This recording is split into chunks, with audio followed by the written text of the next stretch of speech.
ನಮಸ್ತೆ ಎಲ್ಲರಿಗೂ.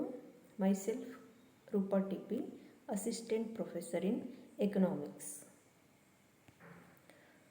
Digital learning ಕೆಲವು ಇನ್ಫಾರ್ಮೇಷನ್ಸ್ ನೋಡೋದಾದರೆ, university Karnataka university Dharwad, course BA 3rd sem, subject economics, paper mathematical and statistical economics, unit ಫಸ್ಟಲ್ಲಿ ಬರುವಂತಹ ಕೆಲವು ಕಾನ್ಸೆಪ್ಟ್ಗಳ ಬಗ್ಗೆ ಇಂದಿನ ತರಗತಿಯಲ್ಲಿ ನಾವು ತಿಳಿದುಕೊಳ್ಳೋಣ. ಪ್ಯಾರಾಮೀಟರ್ಸ್, ಈಕ್ವೇಷನ್ಸ್ ಆ್ಯಂಡ್ ಐಡೆಂಟಿಟೀಸ್, ಈ ಕಾನ್ಸೆಪ್ಟ್ಗಳ ಬಗ್ಗೆ ಇಂದಿನ ತರಗತಿಯಲ್ಲಿ ನಾವು ತಿಳಿದುಕೊಳ್ಳೋಣ.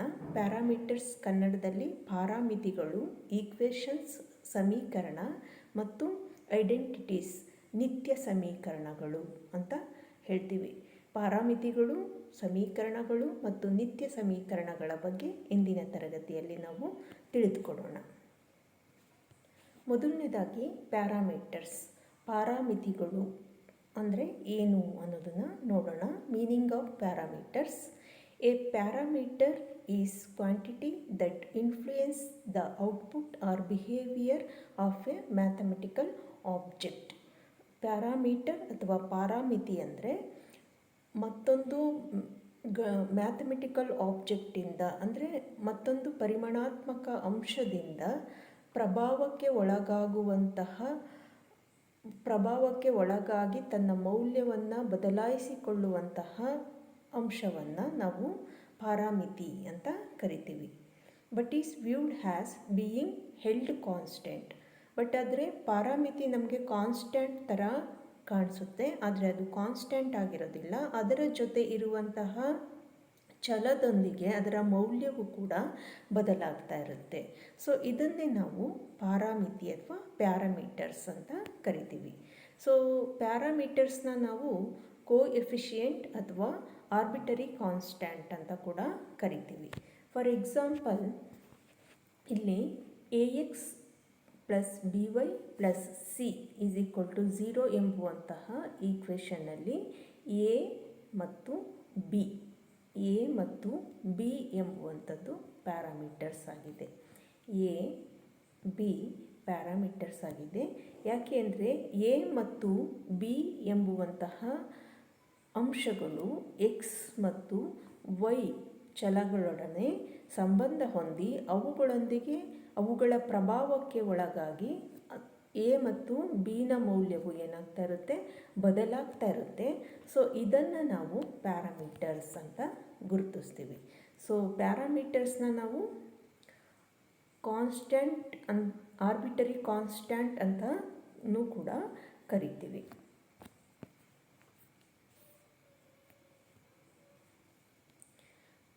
Parameters are closely related to variables.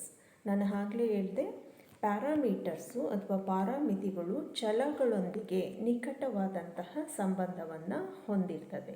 Parameters are closely related to variables.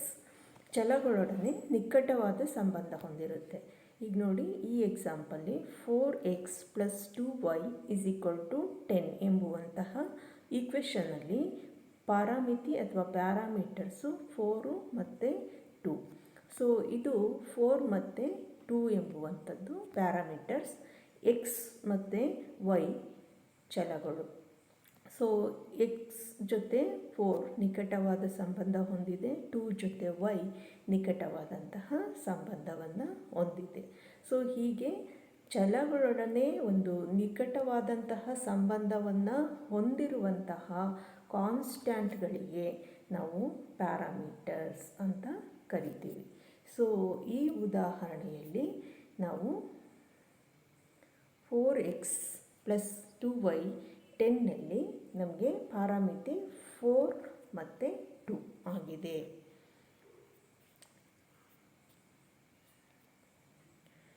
Parameters are called has coefficient or arbitrary constants. ನಾನು ಆಗಲೇ ಹೇಳಿದೆ, ಪಾರಾಮಿತಿಗಳನ್ನು ನಾವು ಕೋಎಫಿಷಿಯೆಂಟ್ಸ್ ಅಥವಾ ಆರ್ಬಿಟರಿ ಕಾನ್ಸ್ಟೆಂಟ್, ಕೋಎಫಿಷಿಯೆಂಟ್ಗೆ ಕನ್ನಡದಲ್ಲಿ ಗುಣಾಂಕಗಳು ಅಂತ ಕರಿತೀವಿ, ಅಥವಾ ಆರ್ಬಿಟರಿ ಕಾನ್ಸ್ಟೆಂಟ್ ಅಥವಾ ನಿರಪೇಕ್ಷ ಸ್ಥಿರಾಂಕಗಳು ಅಂತ ಕೂಡ ಕರಿತೀವಿ. ಸೊ ಪಾರಾಮಿತಿಗಳು ಗುಣಾಂಕಗಳು ಮತ್ತು ಆರ್ಬಿಟರಿ ಕಾನ್ಸ್ಟೆಂಟ್ ನಿರಪೇಕ್ಷ ಸ್ಥಿರಾಂಕ ಇವೆಲ್ಲವೂ ಕೂಡ ಒಂದೇ ಆಗಿರುತ್ತೆ. ಎಕ್ಸಾಂಪಲ್ ಹೇಳ್ತಾ ಇದ್ದೀನಿ ನಾನು. 2x + 3y = 7. ಇದರಲ್ಲಿ 2 ಮತ್ತು 3 ಎನ್ನುವಂಥದ್ದು ಪ್ಯಾರಾಮೀಟರ್ ಅಥವಾ ಕೋಎಫಿಷಿಯೆಂಟ್ ಆಗಿದೆ. ಅದೇ ರೀತಿ ax by + c = 0 ಅದರಲ್ಲಿ a ಮತ್ತು b ಇವು ಪ್ಯಾರಾಮೀಟರ್ ಅಥವಾ ಕೋಎಫಿಷಿಯೆಂಟ್ ಅಥವಾ ಆರ್ಬಿಟರಿ ಕಾನ್ಸ್ಟೆಂಟ್ ಆಗಿವೆ. ಯಾಕೆ ಅಂದರೆ ಅವು ಚಲಗಳೊಡನೆ ನಿಕಟವಾದಂತಹ ಸಂಬಂಧವನ್ನು ಹೊಂದಿದ್ದಾವೆ. ಸೊ ಹಾಗಾಗಿ parameters, coefficients R arbitrary constants ಎಲ್ಲವೂ ಕೂಡ ಒಂದೇ ಆಗಿರುತ್ತೆ. ಈಗ ಒಂದು ಪ್ಯಾರಾಮೀಟರ್ಸ್ನ ನಾವು ಹೇಗೆ ಗುರುತಿಸೋದು, ಕಂಡುಹಿಡಿಯೋದು ಅನ್ನೋದನ್ನು ಒಂದು ಎಕ್ಸಾಂಪಲ್ ಪ್ರಾಬ್ಲಮ್ಸ್ ಮೂಲಕ ನೋಡೋಣ. ಇಲ್ಲಿ ಎಕ್ಸಾಂಪಲ್ ಆಗಿ ನಾನು imagine of that works out the height of A tree ಅಂದರೆ ಒಂದು ಮರದ ಎತ್ತರವನ್ನು ಹೇಗೆ ಪ್ಯಾರಾಮೀಟರ್ಸ್ನ ಬಳಸ್ಕೊಂಡು ಕಂಡುಹಿಡಿಯೋದು ಅನ್ನೋದನ್ನು ನೋಡ್ಕೊಂಡು ಹೋಗೋಣ. ಈಗ ಎಕ್ಸಾಂಪಲ್ಗೆ h = 20 × ಇಯರ್ ಅಂತ ಇದೆ. ಒಂದು ಮರದ ಎತ್ತರವನ್ನು ಹೈಟು 20 ಅನ್ನುವಂಥದ್ದು ಪ್ಯಾರಾಮೀಟರು, ಈ y ಅನ್ನುವಂಥದ್ದು ಇಯರು ಅಂದರೆ ಪರ್ ಇಯರು. ಸೊ ಅದನ್ನು ನಾವು ಈಕ್ವೇಷನಲ್ಲಿ ಬರೆಯೋದಾದರೆ h = 20y ಅನ್ನುವಂತಹ ಈಕ್ವೇಷನ್ನು ಸಿಗುತ್ತೆ ನಮಗೆ. ಸೊ ಈಗ 20 ಅನ್ನುವಂಥದ್ದು ಪ್ಯಾರಾಮೀಟರ್ ಇಲ್ಲಿ. ಫಾರ್ ಎಕ್ಸಾಂಪಲ್ ಈಗ y 1 ಆದರೆ ಅಂದರೆ 1 ಇಯರ್ಗೆ ಆದರೆ ಹೈಟ್ ಎಷ್ಟಾಗುತ್ತೆ, ಮರದ ಹೈಟ್ h = 20 × 1, ಸೊ 20ನೇ ಆಗುತ್ತೆ. 1 ಇಯರ್ಗೆ ಮರದ ಹೈಟು 20ನೇ ಆಗುತ್ತೆ. ಒಂದು ವೇಳೆ ಇಯರು 2 ಆದರೆ, ಸೊ y = 2 ಆದರೆ, ಸೊ h = 20 × 2 40 ಆಗುತ್ತೆ. ಅಂದರೆ ಮರದ ಹೈಟು 2 ಇಯರ್ಸ್ಗೆ 40 ಆಗುತ್ತೆ. ಸೊ ಅದೇ ರೀತಿ 3 ಆದರೆ, y = 3 ಆದರೆ, ಸೊ h = 20 × 3 = 60 ಆಗುತ್ತೆ. ಸೊ ಹೀಗೆ 20 ಪ್ಯಾರಾಮೀಟರ್ಸು ತನ್ನ ಜೊತೆ ಇರುವಂತಹ ಛಲದೊಂದಿಗೆ ಅದರ ಮೌಲ್ಯವನ್ನು ಏನು ಮಾಡ್ಕೊಳ್ತಾ ಇರುತ್ತೆ, ಬದಲಾಯಿಸ್ಕೊಳ್ತಾ ಇರುತ್ತೆ. ಸೊ ಇದನ್ನೇ ನಾವು ಪ್ಯಾರಾಮೀಟರ್ಸ್ ಅಂತ ಕರಿತೀವಿ. ಸೊ ಪ್ಯಾರಾಮೀಟರ್ಸ್ನ ನಾವು ಕೋಎಫಿಷಿಯೆಂಟ್ಸ್ ಆರ್ ಆರ್ಬಿಟರಿ ಕಾನ್ಸ್ಟೆಂಟ್ಸ್ ಅಂತ ಕರಿತೀವಿ. ಇದು parameter.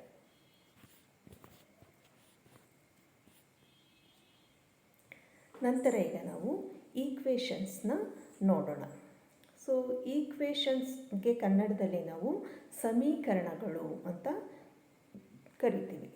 So an equation says the 2 things are equal. Mathematically ಏನು ಹೇಳ್ತೀವಿ, ಈಕ್ವೇಷನ್ಸ್ ಅಂದರೆ ಎರಡು ಅಂಶಗಳು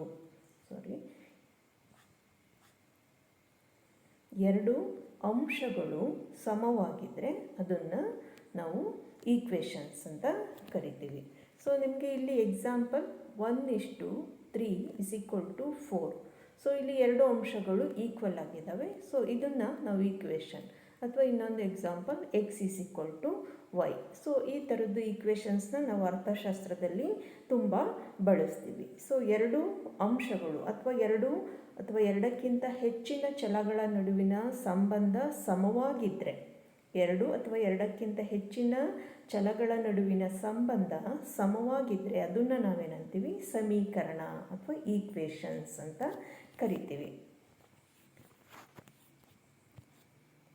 An equation is a statement where two expressions are equal.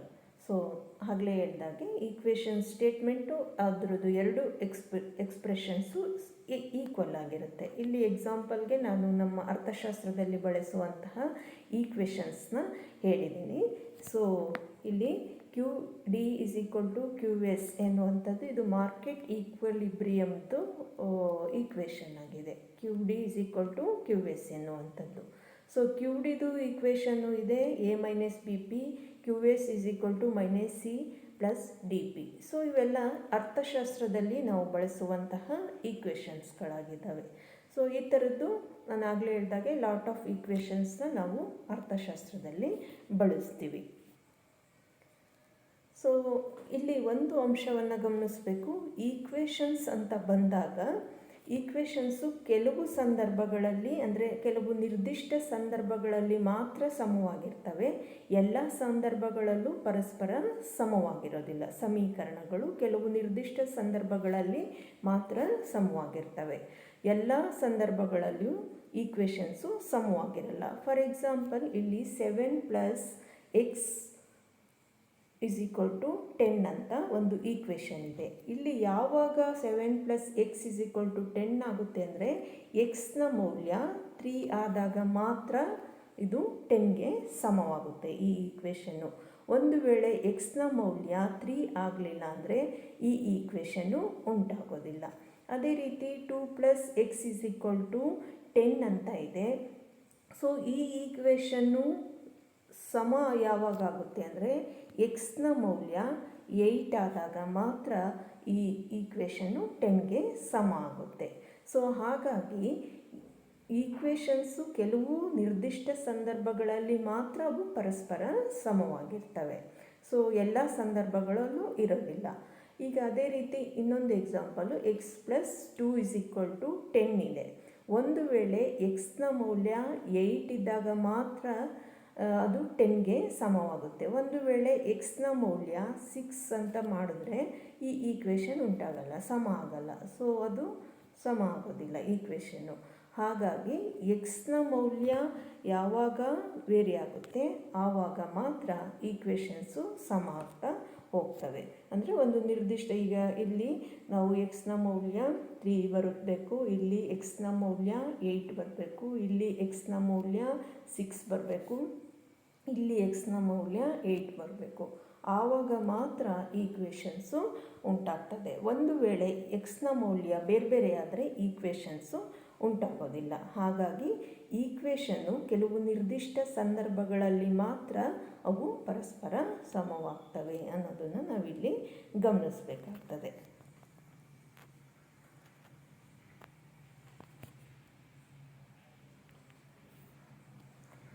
Next ಬಂದು ಐಡೆಂಟಿಟೀಸ್, ನಿತ್ಯ ಸಮೀಕರಣಗಳು. ನಿತ್ಯ ಸಮೀಕರಣಗಳು ಅಂತ ಅಂದರೆ ಏನು ಅನ್ನೋದನ್ನು ನೋಡೋಣ.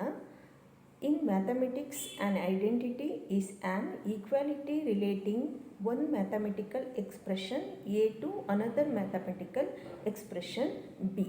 ಅಂದರೆ ನಿತ್ಯ ಸಮೀಕರಣ ಅಂದರೆ ಎರಡು ಅಂಶಗಳು ಅಥವಾ ಎ ಮತ್ತು ಬಿ ಎನ್ನುವಂತಹ ಎರಡು ಮ್ಯಾಥಮೆಟಿಕಲ್ ಎಕ್ಸ್ಪ್ರೆಷನ್ನು ಪರಸ್ಪರ ಯಾವಾಗಲೂ ಸಮವಾಗಿದ್ದರೆ ಅದನ್ನು ನಾವೇನಂತೀವಿ, ಈ ಐಡೆಂಟಿಟೀಸ್, ನಿತ್ಯ ಸಮೀಕರಣಗಳು ಅಂತ ಕರಿತೀವಿ. ಇಲ್ಲಿ ನೀವು ಒಂದು ಅಂಶ ಗಮನಿಸಬೇಕು. ಈಕ್ವೇಷನ್ಸ್ ಅಂದರೆ ಬರೀ ಕೆಲವು ನಿರ್ದಿಷ್ಟ ಸಂದರ್ಭಗಳಲ್ಲಿ ಮಾತ್ರ ಸಮವಾಗಿರ್ತದೆ. ಆದರೆ ಐಡೆಂಟಿಟೀಸ್ ಅಂತ ಅಂದರೆ ಎಲ್ಲ ಸಂದರ್ಭಗಳಲ್ಲಿಯೂ ಅವು ಪರಸ್ಪರ ಸಮವಾಗಿರ್ತವೆ. ಎಲ್ಲ ಸಂದರ್ಭಗಳಲ್ಲಿಯೂ ಅವು ಪರಸ್ಪರ ಸಮವಾಗಿದ್ದರೆ ಮಾತ್ರ ಅವನ್ನ ನಿತ್ಯ ಸಮೀಕರಣ ಅಂತ ಕರಿತೀವಿ. ಸೊ ಎಕ್ಸಾಂಪಲ್ ಇಲ್ಲಿ ಎ = ಬಿ ಅಂದರೆ ಎ ಮತ್ತು ಬಿ ಪರಸ್ಪರ ಯಾವಾಗಲೂ ಸಮವಾಗಿರುತ್ತೆ ಅನ್ನೋದನ್ನು ಇಲ್ಲಿ ನಾವು ಸೂಚಿಸ್ತಿದ್ದೀವಿ, ನಿತ್ಯ ಸಮೀಕರಣಗಳು.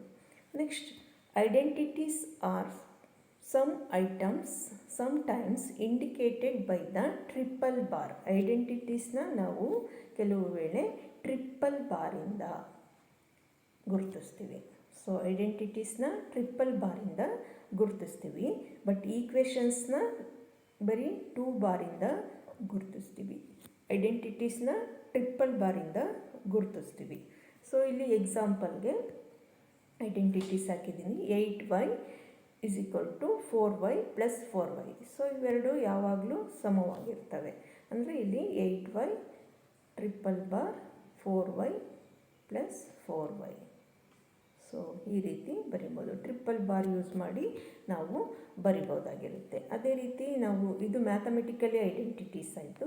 ಜನರಲ್ ಆಗಿ ಹೇಳುವಂಥದ್ದಾದರೆ ಈಗ 1 year = 12 months. ಸೊ ಇದು ನಿತ್ಯ ಸಮೀಕರಣ. 1 ವರ್ಷಕ್ಕೆ 12 ತಿಂಗಳು, ಅದು ಯಾವಾಗಲೂ ಸತ್ಯ, ನಿತ್ಯ ಸತ್ಯ. ಸೊ ಹಾಗಾಗಿ ಹೀಗೆ ಯಾವಾಗಲೂ ಪರಸ್ಪರ ಸಮವಾಗಿರುವಂತಹ ಅಂಶಗಳನ್ನು ವ್ಯಕ್ತಪಡಿಸೋದಕ್ಕೆ ನಾವು ನಿತ್ಯ ಸಮೀಕರಣ ಅಂತ ಕರಿತೀವಿ. ಸೊ ಇಲ್ಲಿ ಕೂಡ ನಾವು ಟ್ರಿಪಲ್ ಬಾರನ್ನು ಯೂಸ್ ಮಾಡ್ಬೋದು. ನಾನು PPTಯಲ್ಲಿ ಅದು ಆಪ್ಷನ್ಸ್ ಇರಲಿಲ್ಲ, ಹಾಗಾಗಿ ಬಳಸಿಲ್ಲ. ಸೊ ಇದು ನಿತ್ಯ ಸಮೀಕರಣ.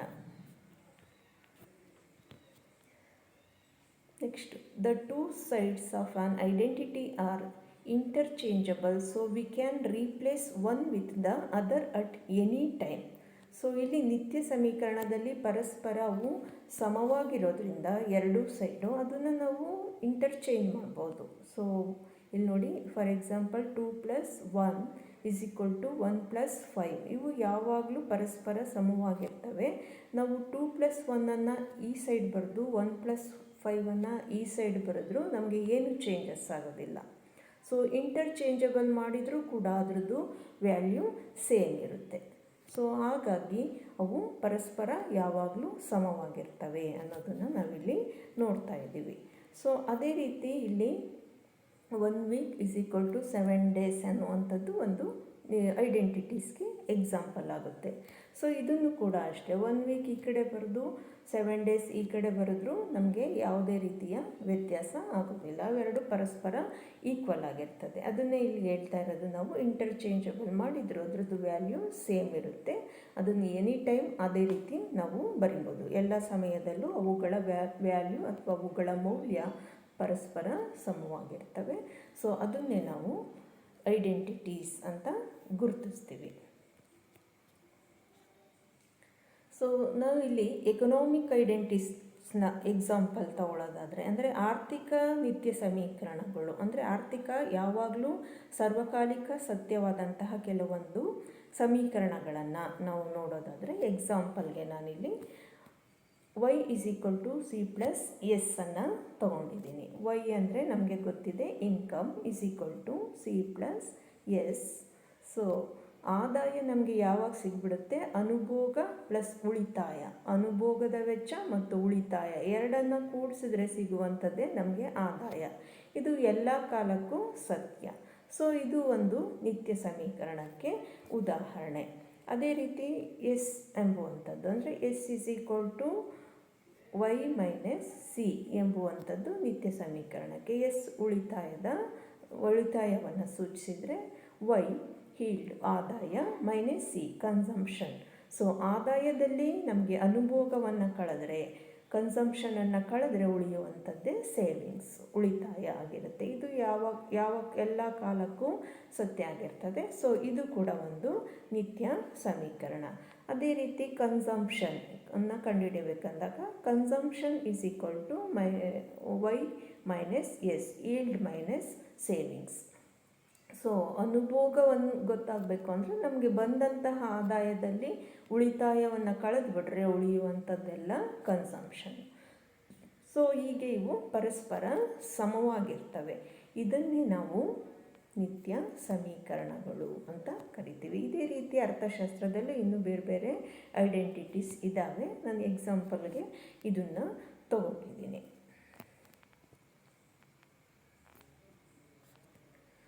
ಸೊ ನಾವು ಇಲ್ಲಿ ಮುಖ್ಯವಾಗಿ ಗುರುತಿಸಬೇಕಾಗಿರೋದೇನೆಂದರೆ, difference between the equations and identities. ಸಮೀಕರಣಗಳು ಮತ್ತು ನಿತ್ಯ ಸಮೀಕರಣಗಳ ನಡುವೆ ಇರುವಂತಹ ವ್ಯತ್ಯಾಸವನ್ನು ನಾವಿಲ್ಲಿ ಮುಖ್ಯವಾಗಿ ಗುರುತಿಸಬೇಕು. ನಾನು ಆಗಲೇ ಹೇಳಿದೆ, ಸಮೀಕರಣಗಳು ಕೆಲವು ನಿರ್ದಿಷ್ಟ ಸಂದರ್ಭದಲ್ಲಿ ಮಾತ್ರ ಸಮವಾಗಿರ್ತವೆ. ಆದರೆ ನಿತ್ಯ ಸಮೀಕರಣಗಳು ಎಲ್ಲ ಕಾಲದಲ್ಲಿಯೂ ಸಮವಾಗಿರ್ತವೆ. ಈಕ್ವೇಷನ್ಸು ಕೆಲವು ಟೈಮಲ್ಲಿ ಮಾತ್ರ ಪರಸ್ಪರ ಸಮವಾಗಿರ್ತವೆ, ಆದರೆ ಐಡೆಂಟಿಟೀಸ್ ಎಲ್ಲ ಕಾಲದಲ್ಲಿಯೂ ಸಮವಾಗಿರ್ತವೆ. ಸೊ ಇಲ್ಲಿ ಈ ಕಾಣಿಸ್ತಾ ಇರುವಂಥ ಎಕ್ಸಾಂಪಲು ಇದು ಈಕ್ವೇಷನ್ಸ್ಗೆ ಉದಾಹರಣೆ. ಆದರೆ ಇಲ್ಲಿ ಕಾಣಿಸ್ತಾ ಇರುವಂಥದ್ದು ಐಡೆಂಟಿಟೀಸ್ಗೆ ಉದಾಹರಣೆ. ಅಂದರೆ ಈಕ್ವೇಷನ್ನು ಕೆಲವು ಸಂದರ್ಭದಲ್ಲಿ ಉಂಟಾಗುವಂಥ ಎಕ್ಸ್ಪ್ರೆಷನ್ಸ್ ಮಾತ್ರ ಈಕ್ವಲ್ ಆಗಿರುತ್ತೆ ಅನ್ನೋದನ್ನು ಹೇಳುತ್ತೆ. ಆದರೆ ಐಡೆಂಟಿಟೀಸು ಸಾಮಾನ್ಯವಾಗಿ ಫಾರ್ಮುಲಾಗಳು ಬರ್ತವೆ. ಫಾರ್ಮುಲಾ ಅಂದರೆ ಸೂತ್ರಗಳು ಎಲ್ಲ ಕಾಲಕ್ಕೂ ಸರ್ವಕಾಲಕ್ಕೂ ಹಾಗೇ ಇರ್ತವೆ, ಸತ್ಯವಾಗಿರ್ತವೆ. ಸೊ ಹಾಗಾಗಿ ಫಾರ್ಮುಲಾಗಳನ್ನೆಲ್ಲ ನಾವು ಐಡೆಂಟಿಟೀಸ್ ನಿತ್ಯ ಸಮೀಕರಣಗಳ ಅಡಿಯಲ್ಲಿ ತರ್ಬೋದು. ಇಲ್ಲಿ ನೋಡಿ, a+b² whole square is equal to a² + 2ab + b² ಅನ್ನುವಂಥದ್ದು ಒಂದು ಫಾರ್ಮುಲಾ, ಒಂದು ಸೂತ್ರ. ಸೊ ಈ ಸೂತ್ರ ಸರ್ವಕಾಲಿಕೂ ಸತ್ಯವಾಗಿದೆ. ಸೊ ಇದು ಐಡೆಂಟಿಟೀಸ್, ಆಯಿತಾ. ಈಕ್ವೇಷನ್ಸು ಅದರಲ್ಲಿ ಬರುವಂತಹ ವೇರಿಯಬಲ್ಸ್ ಮೇಲೆ ಈಕ್ವೇಷನ್ನು ನಿಂತಿರ್ತದೆ. ವೇರಿಯಬಲ್ಸ್ ಬದಲಾದಾಗೆ ಈಕ್ವೇಷನ್ಸ್ನ ಎಕ್ಸ್ಪ್ರೆಷನ್ಸ್ ಕೂಡ ಬದಲಾಗ್ತಾ ಇರುತ್ತೆ. ಬಟ್ ಐಡೆಂಟಿಟೀಸ್ ಆಗಲ್ಲ. ಐಡೆಂಟಿಟೀಸ್ ಎಲ್ಲ ಕಾಲಕ್ಕೂ ಅವು ಸತ್ಯವಾಗಿರ್ತವೆ. ಮತ್ತು ಅದು ಒಂದು ಈಕ್ವೇಷನ್ಸ್ ಕೆಲವು ಸಂದರ್ಭಗಳಲ್ಲಿ ಸಮವಾಗಿರ್ತವೆ. ಐಡೆಂಟಿಟೀಸ್ ಎಲ್ಲ ಕಾಲಗಳಲ್ಲಿಯೂ ಸಮವಾಗಿರ್ತವೆ, ಸತ್ಯವಾಗಿರ್ತವೆ. ಈಕ್ವೇಷನ್ಸು ಕೇವಲ ಎಕ್ಸ್ಪ್ರೆಷನ್ಸ್ ಆಗಿರ್ತವೆ. ಎರಡು ಚಲಗಳ ನಡುವೆ ಇರುವಂತಹ ಸಮಾನತೆಯನ್ನು ಮಾತ್ರ ವ್ಯಕ್ತಪಡಿಸ್ತಿರ್ತವೆ. ಆದರೆ ಐಡೆಂಟಿಟೀಸ್ ಸೂತ್ರಗಳ ರೂಪದಲ್ಲಿ ಇರ್ತವೆ. ಅವು ಸಾರ್ವಕಾಲಿಕವಾಗಿಯೂ ಸತ್ಯವಾಗಿರ್ತವೆ. ಮತ್ತು ಈಕ್ವೇಷನ್ಸ್ನ ನಾವು ಡಬಲ್ ಈಕ್ವಲ್ ಚಿಹ್ನೆಯಿಂದ, ಮಾಮೂಲಿ ಈಕ್ವಲ್ ಚಿಹ್ನೆಯಿಂದ ಗುರುತಿಸ್ತೀವಿ. ಆದರೆ ಐಡೆಂಟಿಟೀಸ್ನ ನಾವು ಟ್ರಿಪಲ್ ಬಾರಿಂದ ಗುರುತಿಸ್ತೀವಿ. ಸೊ ಇದು ಒಂದು ಮುಖ್ಯವಾದಂತಹ ವ್ಯತ್ಯಾಸ. ಇದು ಸಿಂಪಲ್ ವ್ಯತ್ಯಾಸಗಳು, ನಮಗೆ ಈಕ್ವೇಷನ್ಸ್ ಮತ್ತು ಐಡೆಂಟಿಟೀಸ್ ನಡುವೆ ಇರುವಂತಹ ವ್ಯತ್ಯಾಸಗಳು, ಸಮೀಕರಣಗಳು ಮತ್ತು ನಿತ್ಯ ಸಮೀಕರಣಗಳ ನಡುವೆ ಇರುವಂತಹ ವ್ಯತ್ಯಾಸಗಳು. ಸೊ ಡಿಯರ್ ಸ್ಟೂಡೆಂಟ್ಸ್, ಇವತ್ತಿನ ತರಗತಿಯಲ್ಲಿ ನಾವು parameters with example, equations with examples, identities with examples, so ಮತ್ತು ಈಕ್ವೇಷನ್ಸ್ ಮತ್ತು ಐಡೆಂಟಿಟೀಸ್ ನಡುವೆ ಇರುವಂತಹ ಡಿಫ್ರೆನ್ಸ್, ಏನು ವ್ಯತ್ಯಾಸಗಳಿದೆ ಅನ್ನೋದನ್ನು ವಿತ್ ಎಕ್ಸಾಂಪಲ್ ಮೂಲಕ ತಿಳ್ಕೊಂಡಿದ್ದೀವಿ.